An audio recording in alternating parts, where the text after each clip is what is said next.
दोस्तों जय माता दी।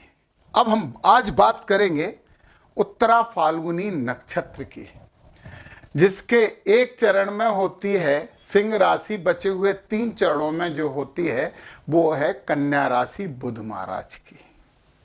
और फरवरी 2026 का फल कथन हम करेंगे सर्वतोभद्र चक्र, जिसे संक्षेप में SBC कहा जाता है, उसके द्वारा 81 खानों की अकाट्य कुंडली है। और इससे हम जानेंगे फरवरी माह हमारा कैसा जा रहा है, कौन सा ग्रह हमें सपोर्ट कर रहा है, कौन सा ग्रह हमें सपोर्ट नहीं कर रहा है। सर्वतोभद्र चक्र में मेनली ग्रहों का भेद देखा जाता है।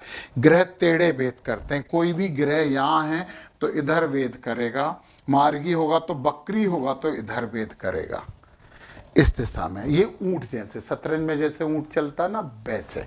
और ये 3-4 ग्रह ऐसे, राहु केतु सूर्य और चंद्रमा, ये तीनों दिशाओं में भेद करते हैं, इधर भी और इधर भी।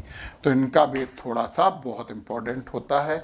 यहाँ पे मंगल, सूर्य, राहु केतु और शनि का भेद नुकसानदायक होता है, हमें अलर्ट होने की बात करता है।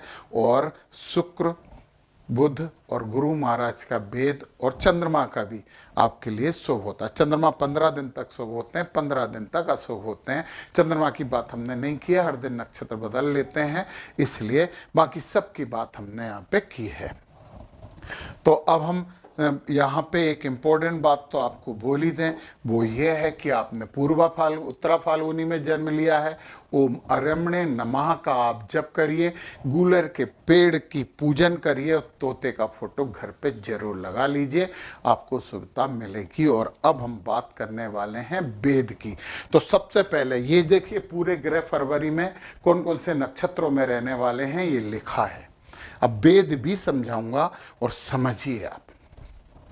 और ये बेस समझने में, इसे समझने में आपको दिक्कत आ रही है तो मेरा पूरा कोर्स है सर्वतोभद्र चक्र पर, फाइनेंस एस्ट्रोलॉजी करके है, उसमें सर्वतोभद्र चक्र और पूरे नक्षत्र बहुत डिटेल से समझाए गए हैं। बहुत सस्ता कोर्स है, आप ले सकते हैं। रिकॉर्डेड पूरे वीडियो, पूरे नोट्स हैं और सर्वतोभद्र चक्र है उसमें, तो आप समझ लें उसे। बहुत प्रमाणिक है, बहुत अच्छा है और हमारा सनातन का ज्योतिष विज्ञान का सबसे महत्वपूर्ण स्तंभ है। इसे त्रिलोक दीपक कहा जाता है। चलिए सबसे पहले राहु की बात कर दें तो राहु है सदविषा नक्षत्र में। अच्छा एक बात हो, पंचक होते हैं 5, वो वेद होते हैं। पंचक में नक्षत्र, स्वर, अक्षर, राशि और तिथि होते हैं। अब यहाँ पे 5 की जगह इतने सारे बने हुए हैं। उत्तरा फाल्गुनी नक्षत्र हो गया, पहले 2 चरण में टा नाम आता है इसलिए टा लिखा है, और दूसरे 2 चरण में, लास्ट के 2 चरण में पा आता है इसलिए पा लिखा है, इसलिए पंचक बढ़ गए, है ना। और टा से यदि हमने स्वर की बात की है तो ए आया है फर्स्ट और सेकंड के लिए, और पा से स्वर ऊ आया है। ये तो मैंने बताया, तो आप नोट करके रख लेना, है ना। सिंह भी राशि है, कन्या भी राशि है। तिथि यहाँ पे फर्स्ट और सेकंड जो चरण है उसमें रिक्ता है, और थर्ड और फोर्थ चरण है इसमें जया है। ये चीजें यहाँ पे हमने रख दी हैं। चलिए राहु को सदविषा नक्षत्र में अपन लिखते हैं और उसका वेद देखते हैं। राहु महाराज जो वेद कर रहे हैं वो ये कर रहे हैं तीनों दिशाओं में, और ये वेद नहीं माना जाता, सामने के वेद में केवल नक्षत्र को वेद माना जाता है। तो राहु आपको बिल्कुल डिस्टर्ब नहीं कर रहे हैं, बिल्कुल परेशान नहीं कर रहे हैं, मतलब राहु आपके पक्ष में हैं। ये बात आप समझ लीजिए, मान लीजिए। और ये खुशखबरी वाली बात है कि राहु आपको फरवरी माह में बिल्कुल परेशान नहीं करेंगे। और राहु परेशान नहीं करे मतलब हमारे लिए शुभ है, सीधी सी बात है। राहु के बाद अब हम बात कर लें केतु महाराज की। केतु भी 3 दिशा में भेद करते हैं और केतु है पूर्वा फाल्गुनी नक्षत्र में।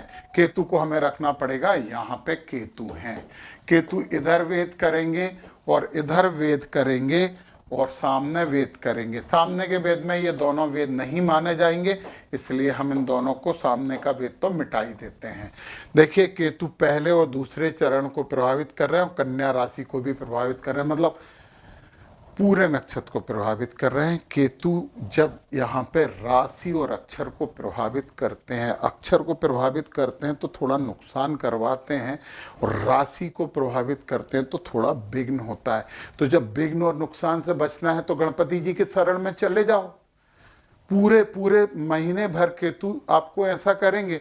आप गणेश जी की आराधना करिए, केतु कुछ भी नहीं बिगाड़ेंगे आपका, आपके लिए शुभ हो जाएंगे। तो ये बात आपके लिए अलर्ट है।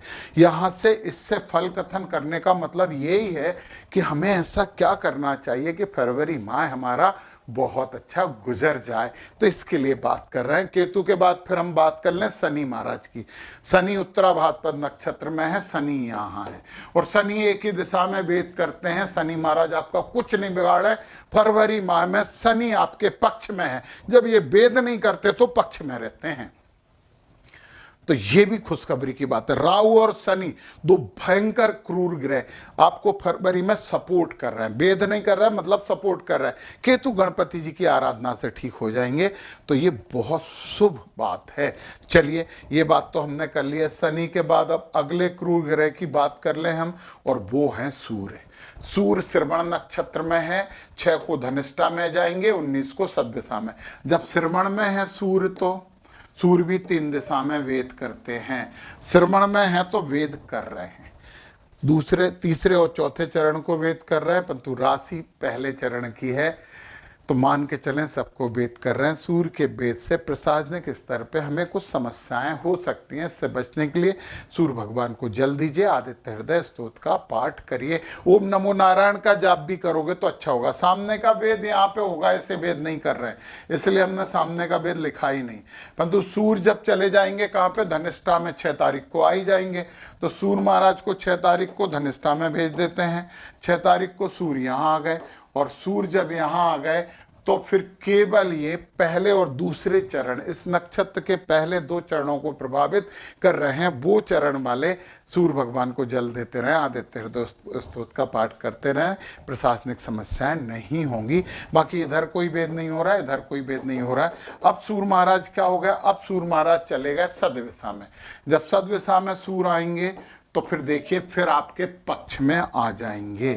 यानी सद्दिशा में सूर्य आ गए, ये वेद नहीं माना जाता, केवल नक्षत्र वेद होता है। 19 तारीख के बाद सूर्य आपके पक्ष में आएंगे। वही बात मैंने पूर्वा फाल्गुनी वालों के लिए भी बोली थी, उत्तरा फाल्गुनी वालों आपको भी बोल रहा हूँ। यदि प्रशासनिक कोई कार्य है, राजनीतिक रूप से कोई कार्य करना चाहते हो तो 19 तारीख के बाद काम करिए, सफलता मिलेगी, सूर्य आपको सपोर्ट करेंगे। अब सूर्य के बाद हम बात कर लें मंगल की।